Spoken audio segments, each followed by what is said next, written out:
Okay, so in this video, I'm going to talk about what the start method is and the update method is. So whenever we create a class in Unity, we create a class, and then by default, the monobehavior word appears. And what this means is that this class has a special functionality, so the start method and the update method will appear by default. Okay, and what is the purpose of the start method? So the start method runs once before the update method. So this means that at the beginning of the game, the first thing that will run is the start method, and then after the start method has run, then the update method will start running.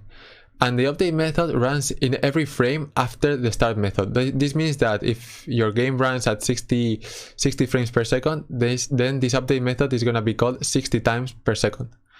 Okay, so now that this is clear, what can we do with this? Okay, well, knowing this, we can go to Visual Studio.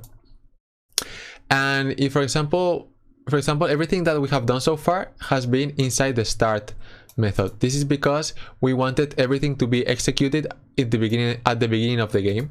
So for example, let's just select all of this code and let's comment it out. So Ctrl+K+C, and now let's save this and let's go to the alien class, and you can see that our alien class has a monobehavior keyword. This means that we can actually implement the start method. We can write the start method, so press start, and you can see that it auto completes. So hit enter, and it says private void start because start is a private method.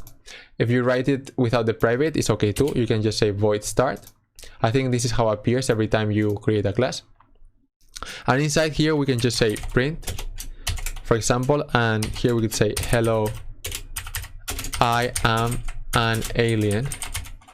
So every time we play the game, if there is an object with this script attached to it, then this is the first thing that is going to execute, and the start is the first thing that is going to execute in every single script. So if there is an object with the start method with a main script, and that means that the start method is also going to run, and if the human class had a start method, then it would also run.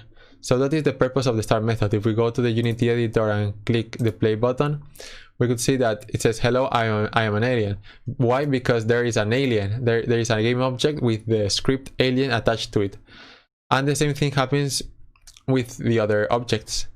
So now, what is the update method? So inside the main class, you can see that there is a update method, but we haven't done anything with it.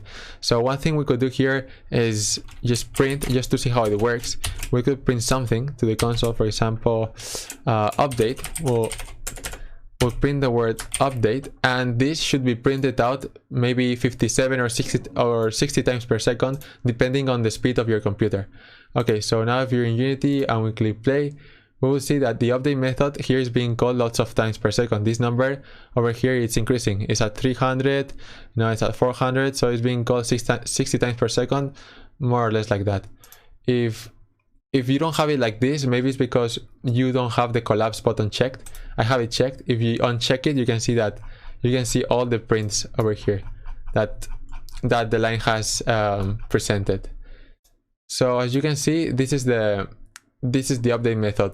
If you wanted to implement, for example, if we had our alien and we wanted to make our alien move, we would do it in here. Or if we wanted to listen for some user input, we would do it in here too. Okay, so that's it for this video. It was just a quick overview of the start and the update method, and I'll see you in the next video.